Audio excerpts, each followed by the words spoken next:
All right, here from Big South Basketball Media Day, my name is Nick Pierce, joined now by the commissioner of the Big South Conference, Kyle Kallander, about to tip off the 34th season of Big South basketball. How exciting is it?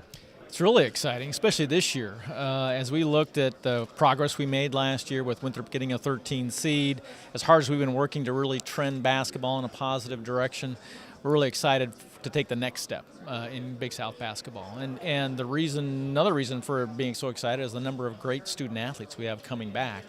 That can be a challenge sometimes these days in the transfer environment we're in, but our schools did such a great job in retaining the great student athletes in our programs that it's going to shape up to be an outstanding season. You mentioned the 13 seed for Winthrop last year. Do you feel like that this league is getting respect from the rest of the country? Yeah, I think so, and that builds. It takes some time to be recognized and respected, but I think they are seeing that, and it's not just because of the wins and losses, but it's who you're beating, it's who you're playing. Our coaches have taken the challenge on and have put together some really challenging schedules. And because we're getting better, we're winning some of those good games. And that makes a huge difference to the committee when they're sitting down and thinking about where they're going to put you in the bracket. It's good to get out here at this event every year and just see the coaches in a little bit of a different light, and a couple of new head coaches this year too.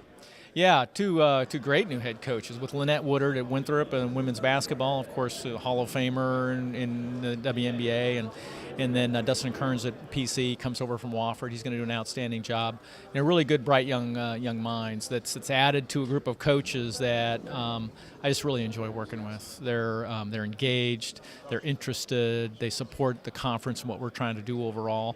They do an outstanding job with their young women and young men in leading them along the way, and they're great coaches. I mean, this league, and I've always said this, really, our institutions do a great job identifying great coaches to come in, and so that's another thing that makes it so interesting.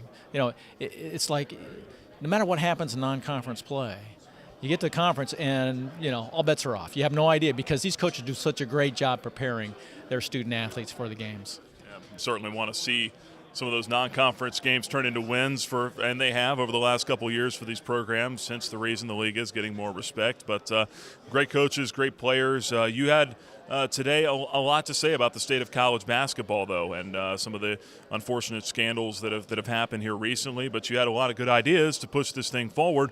What was the message that you really wanted to get across? Well, we have an opportunity in front of us more than anything. With the FBI involved in college basketball, which we're not happy about, we're not excited about. It's a black eye for all of us involved in this. It's an opportunity for us. It's an opportunity to address some of the ills in college basketball that we had for some time. We're just not really sure what they are or how deep they go because we're a little bit powerless to try to figure that out. But it's a chance for us to really take a close look at ourselves and say, what do we need to do to really put this game back to where we think it needs to be and to really address the concerns that we have. So number one, I think coaches need to be very involved in that process. They're the ones who know more than anybody what's going on out there. So they need to understand this is really important. They got to control their game, and so get them involved in the process. Let's do away with the one and dones. Now that's an NBA issue. They are the ones who make those decisions, but we can help them with that process, and we can be helpful in providing some ideas on how we think it would work best for both the NBA and for the NCAA. Let's think about what college baseball does. So if you allow them to be drafted right out of high school, but if they matriculate in college, they've got to be committed for a little while. I think that can help with some of the influences that are taking place right now with the one and done environment. Allow student athletes in basketball to get more advice from agents and others on what is their value in the marketplace right now. How can they make better decisions on whether or not they should be going pro? I think that'd be important.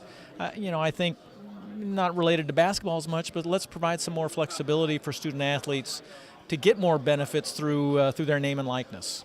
If players got the name on the back of the jersey that's being sold, shouldn't there be some benefit back to the student athlete for that? And I think we can find ways to do that without going too far to a professional model or too far to concern about abuses and commercialism. So I think there's a lot of things that we can think about, and again, an opportunity now that we may not have for a while to really address this great game.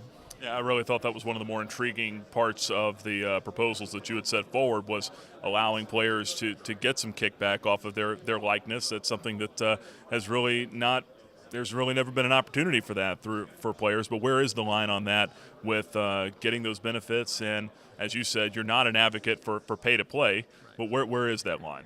Well, that's the challenge. That's the challenge in figuring that out. I think if we can do it where it's really strictly related to the student athlete, him or herself, and the benefit they can derive from that name and likeness, and it doesn't carry over into being a sponsor for an auto dealership or other commercial opportunities like that, then there's certainly responsible ways that we can do it. And if we put that money in a trust where the student athlete can access after they graduate, then we're not as worried about what's happening with the money while they're in school. Just one thought, one idea. It's a challenge. We have to think through it carefully, but I think there's a way we can do it. How can the mid-major conferences be an influence in this to the NCAA? Well, we have just as much voice in the process right now at the council level as anybody. We have a representative on the NCAA Council in Troy Austin, who's the athletics director at Longwood. I'm actually on the council representing FCS commissioners. So we have a voice at the table. At the CEO level, we'd like to see better opportunities because that's a limited group and not every conference has a permanent seat. But we do have opportunities at that level to express our opinions, give them our ideas, and be involved in the process. So we'd like to think that these ideas will be seriously considered. Yeah, I'm going to commissioners' meetings next week, and we're going to sit down and talk about these kinds of issues. And I fully plan to say these are some of the things we need to be thinking about in terms of our great game. But there are a lot of other ideas out there as well. And so we're hopeful that we can be involved in addressing and finding some solutions. Last couple of things here. We'll kind of get back to the action on the court. Women's basketball championship coming back to Liberty University again this year.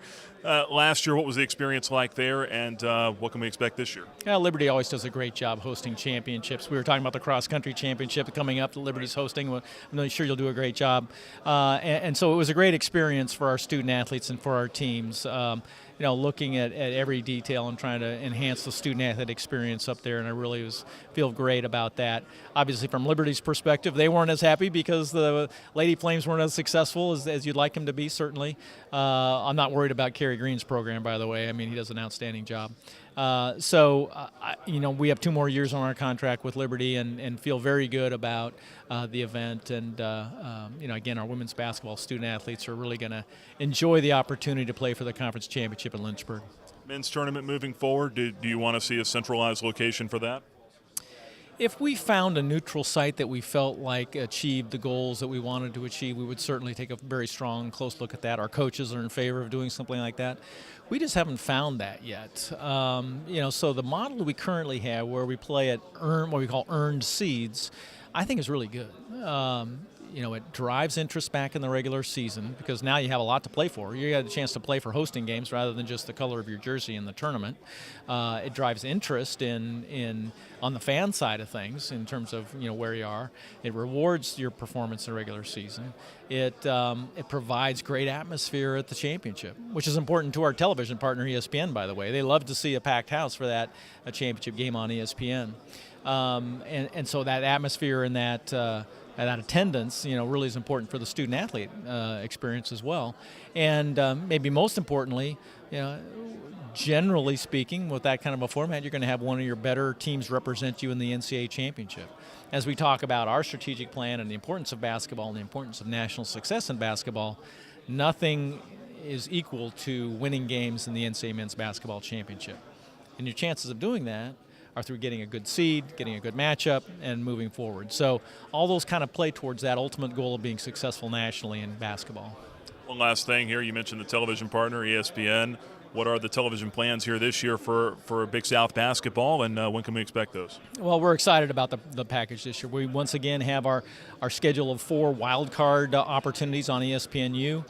This year, Thursdays throughout January and February. We have a full ESPN3 plan moving forward, in addition to games on Stadium, which is the old American Sports Network.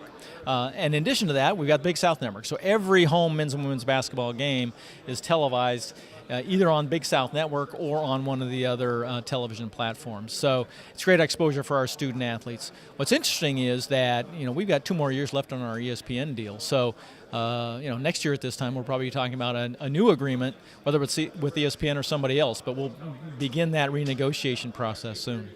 Cross that bridge when we come to it, right? Kyle, appreciate the time, and looking forward to Big South basketball again. Thanks, Nick. Appreciate you being here.